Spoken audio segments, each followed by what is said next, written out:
Joining us now is our political correspondent Olivia Utley with the latest. Olivia, what are Conservative MPs saying? Well, I mean, this has taken almost everyone in Parliament by surprise. There were some Conservative MPs, I was in the chamber, who missed Keir Starmer's statement and didn't seem to notice Natalie Elphicke cross the floor and were looking at her in utter bafflement when PMQs started. I've spoken to quite a few Conservative MPs who say that they believe themselves to be to the left of Natalie Elphicke and are hugely surprised that she, of all people, have chosen to cross the floor. Unsurprisingly, there's huge anger as well among the Conservative Party ranks.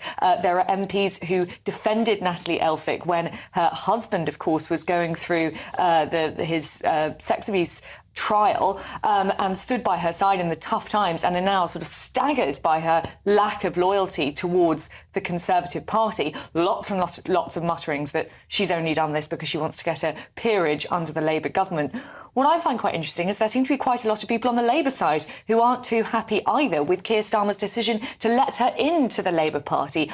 After her husband Charlie Elphicke's conviction, she said that he was being punished for being attracted and attractive to women, which seemed a pretty out-of-place comment given the circumstances. And there is consternation among the Labour backbenchers that someone who has been, up until this point, so hard line on immigration, as you would expect as the Conservative MP for Dover, is now changing her tune entirely. Some of what Natalie Elphicke has said in the past about both Keir Starmer and Yvette Cooper is pretty staggering too, given that this is now her party. Let's just have a look at that. Yeah, here are the tweets. We can see there's no plan from Keir Starmer, is what one of these says, saying that he's saying, boats, what boats? Also points out that the Labour Party back fewer and weaker border controls. She's been very critical of Yvette Cooper, the Shadow Home Secretary.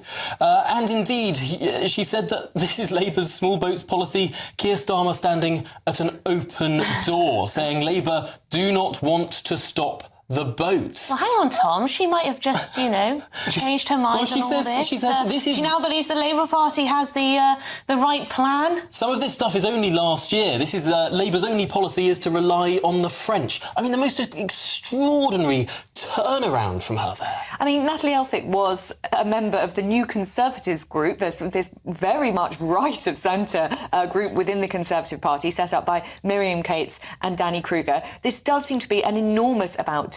The only sign that perhaps this might have been coming is Natalie Elphicke has always been a YIMBY, as it's known, someone who's pro-planning reform, and her statement does have a lot. Her resignation statement, which is utterly eviscerating, by the way, of the Conservative Party, does have a lot about house building in it.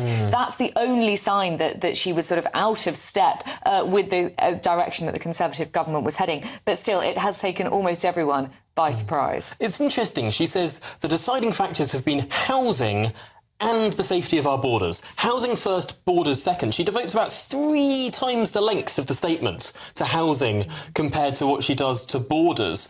Do you think that that's been perhaps the trigger in all of this? I mean, perhaps that has been the crunch in all of this. There are cynical Conservative MPs who suggest that there is no policy reason for Natalie Elphicke defecting. It is purely a question of knowing which side her bread's buttered in the lead-up to this election. But if there is a sort of policy crux of the issue, then it must be the housing problem, because as far as we've seen so far, Natalie Elphicke, again, on the front line of the small boats crisis, has been very much on Rishi Sunak's side on small boats, very much pro-Rwanda, etc. Well, Olivia, let's have a look at some of these pictures that have just come in of Natalie Elphicke there meeting with Keir Starmer after Prime Minister's questions in a parliamentary office there. Or is that the Commons Library? But there we go, a Union flag, not so subtly placed behind Sir Keir Starmer there.